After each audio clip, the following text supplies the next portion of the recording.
大家好，歡迎收睇老假期。你哋平時去深圳玩，俾小費嘅上限係幾多？最近華強北有一幕真係重新定義咗咩叫香港男人嘅豪爽。事緣有一位港兄去華強北揾位靚女師傅幫部手機貼個膜。大家知啦，喺華強北貼個膜，普通嘅可能就係20蚊左右嘅事，基本上連小費都唔使俾。點知呢位港兄可能係被靚女師傅嘅美色或者誠意打動，大手一揮，直接俾咗300蚊小費。呢單事件喺網上瘋傳，連內地網民都笑稱香港男人就係豪爽。但我哋香港網民就心水清啦，紛紛留言話貼個膜都有300蚊小費，搭的士去先達都唔使咁貴啦。不過大家先唔好笑呢位貼膜哥，其實喺深圳嘅水療按摩界，呢300蚊簡直係細數。最近喺 TG 嘅大陸骨場討論區，正揭開緊一個令普通打工仔睇到眼都突埋嘅真相。有人爆料話，上個月竟然有港男喺水匯玩到月花11萬，你冇聽錯，係11萬港紙。到底係咩魔力令到一個男人可以喺1個月內咁豪爽咁助養進有需要人士？係因為技師手勢特別好，定係背後有一套你睇唔到嘅沉船心理學？今日老假期唔單止要同大家笑下貼膜哥，更重要係想同大家拆解呢單月花11萬沉船案背後嘅套路，點樣由一粒糖、一句關心，一步步將你變成技師眼中嘅人肉 ATM。我哋即刻入正題，深挖呢部水匯碎鈔機嘅運作邏輯。好多老友聽完月花11萬，第一反應係傻咗咩？按個摩啫，就算你日日去，每次500蚊，1個月都係15,000蚊啫，點樣可以玩到11萬呀？老友，你太少睇呢部水匯碎鈔機嘅運作模式啦。如果純粹係按摩，當然唔使咁貴。但當你進入咗所謂嘅包場模式，個計費方法係幾何級數咁跳。1. 包紅牌入房，空間與時間嘅壟斷，全日招呼。討論區提到有啲阿叔玩到癲咗，佢會揀場入面最靚最紅嗰位技師，要求佢全日唔准接其他客。計費邏輯，技師1個鐘嘅鐘錢可能係200-300蚊。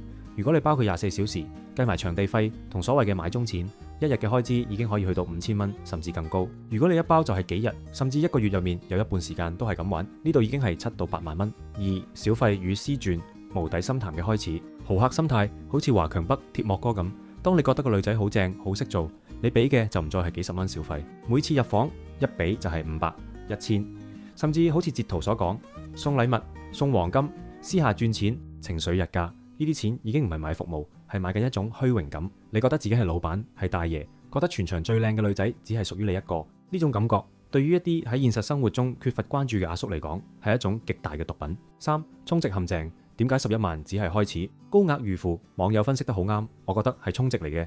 好多大場會叫你開卡，充5萬送1萬，為咗嗰啲贈送金額，好多客一嘢就填幾萬蚊入去，不斷推高個標準。技師會同你講：哥，我今日業績仲差少少，你可唔可以幫我再開多個鐘？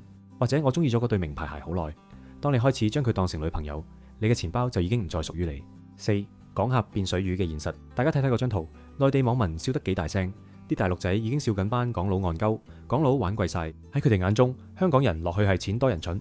你使10萬養技師，人哋背後可能笑你係一個會行會走嘅 ATM。網友話得好啱，你使10萬可能只係等於人哋使1000蚊咁輕快。但問題係呢份錢換嚟嘅到底係真情，定係一場精心編排嘅戲？11萬1個月喺深圳可以租到好高檔嘅屋，請埋司機都得。但如果你將呢筆錢塞入水匯個碎鈔機，換翻嚟嘅只係技師喺房入面對住你嗰幾粒鐘嘅笑容。明白咗呢個數字點嚟？我哋下一部分就要深入拆解，到底呢啲彩耳妹同鬆腿妹係用咗咩手段，令到一個理智嘅成年人會一步步沉船，甚至傾家蕩產都要供養佢哋。正式開始之前，先嚟個廣告時間。睇緊呢條片嘅大家可能揾緊北上玩樂資訊攻略，成日去玩或者經常出征嘅你，有冇試過狀態唔好，好易放煙花，又或者需要上陣時提唔起勁，唔想有尷尬情況，或者想提升表現，記得選用力神50倍濃縮秘魯黑馬卡。力神品牌係香港男士保健品專家，呢一款係市場濃縮度最 top。老小編真人實試過，只係食咗1盒，1個月未到就已經精神滿滿，瞓得好好，好有活力慾望，做起事上嚟都特別有耐力，食夠3個月就連身體個底都打好埋。推薦俾睇到呢條片成日都需要用嘅你，有咗佢可以幫你加強機能，表現發揮都好啲。而家仲有全新包裝，正式登陸香港萬寧。第一次首先試下1盒體驗，如果覺得 OK 嘅，買3盒裝，1個療程效果會再好啲。力神50倍濃縮秘魯黑馬卡，萬寧有售，認住力神呢個名同埋封面嗰隻黑熊就得，千祈唔好認錯隔離或者俾人講2句就揀錯第2款。咁到底係咩服務可以令人咁沉淪？係咪個技師識咩絕世武功？網民喺討論區入面講得一針見血。彩耳妹、鬆腿妹唔係用服務手段，係搞到你沉迷。佢哋賣嘅唔係專業按摩技術，而係而家最流行嘅4個字：情緒價值。我哋一齊嚟拆解呢套教科書等級嘅沉船3部曲。1. 建立假性親密關係，由客變男朋友。唔止係按摩，好多技師會喺服務期間唔係同你講個鐘剩翻幾耐，而係同你傾心事。佢會分享佢嘅生活點滴，甚至會喺你面前展現出一種柔弱感，角色代入。網友提到，有時候會當咗自己係你女朋友般去傾偈或關心。當一個後生靚女日日對你噓寒問暖，問你食咗飯未，返工攰唔攰，好多喺現實生活中缺乏社交或者同另一半溝通出咗問題嘅男人，就會好容易代入咗男朋友呢個角色。二、情緒勒索與課金掛鈎。技師原來有上堂教點氹客，有人爆料話一啲知名場係有課堂教技師點樣套路客人，一步步審論。當你代入咗男朋友身份，佢就會開始出招。今日業績唔夠，會俾經理鬧；阿媽病咗，要寄錢翻去；睇中咗個袋，但唔捨得買。呢個時候，你俾嘅已經唔係小費，係拯救女朋友嘅英雄金。買鐘、送禮、私鑽，就係咁樣慢慢疊加到11萬。3. 煲出嚟嘅刺激新鮮感，比起明槍明米更高級。網友分析得好通透，喺香港揾個 SPA 可能1500蚊搞掂，點解要花幾萬蚊去煲一個技師？戀愛腦嘅陷阱，因為直接交易無快感。呢種由曖昧到以為係真愛嘅過程，會令腦部產生大量多巴胺。正如網友話齋，覺得咁樣慢慢煲又刺激新鮮感。你以為你係喺度玩緊場戀愛，其實你只係人哋眼中一個穩定嘅供養者。4. 殘酷嘅真相，收錢爽完就 close case。但大家睇下清醒嗰班網民點講，幫我打完釘，佢收錢，我爽完就 close case。最怕係你當人係唯一，人哋當你係雜油。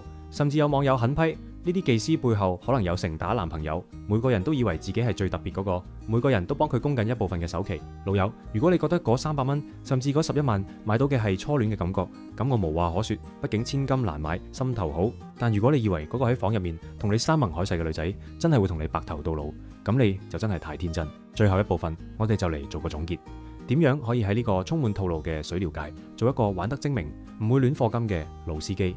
講到最後，老嘉琪都要同大家講句心底話，其實不論係華強北嗰300蚊小費，定係水會入面嗰11萬沉船費，背後反映嘅都係一種孤獨感同對情緒價值嘅渴求。但係老友出嚟玩，最緊要係玩得拎得起，放得低。如果你唔想成為技師眼中嗰個最好 R 線嘅港佬，記住以下呢幾點： 1. 認清服務與感情嘅分界線，演技唔係真情。技師對你噓寒問暖扮女朋友，呢啲係佢哋嘅職業技能，唔係因為你特別有魅力。你要明白，當你停咗課金，嗰份愛情就會好似過期嘅手機膜咁，一撕就開。Close case 心態，學下各位清醒網友話齋，爽完就 close case。出房門嗰一刻，你就應該將嗰段感情留喺房入面，唔好帶翻屋企，更加唔好帶入你嘅銀行戶口。 2. 小費要豪得有道理，尊重技術，唔係買感情。手法好，服務態度到位，俾多少少小費係豪爽，係尊重。但如果係因為對方叫你一聲老公或者親愛的，你就幾百幾千咁俾，咁你唔係豪爽，你係鳩貨，量力而為。如果你有錢到使11萬，好似使1000蚊咁，咁你中意點玩都得。但如果你係辛辛苦苦做地鐵做地盤賺翻嚟嘅辛苦錢，就唔好為咗一場戲而傾家蕩產。 3. 唔好做供養者，要做享受者，拒絕情緒勒索。聽到技師話業績唔夠，屋企有事，你可以表示同情，但唔好次次都由你埋單。記住，佢係出嚟做嘢，你係出嚟消費，你無責任亦無義務去負擔佢嘅人生。總括嚟講，深圳嘅水療按摩確實係高性價比，亦都真係好識得服侍香港人。但我哋上到去要做一個拎得出錢，亦都拎得出理智嘅成熟男人。你可以享受嗰2粒鐘嘅初戀感覺，但千祈唔好幻想喺場入面揾到白頭到老嘅真愛。你有冇見過身邊朋友玩到沉晒船，或者你自己有冇一啲成功跳船嘅心得？歡迎留言分享，救得一個得一個。中意我哋咁真實嘅熱話拆解，記得 like 同訂閱。我係老嘉琪，我哋下集再見，拜拜。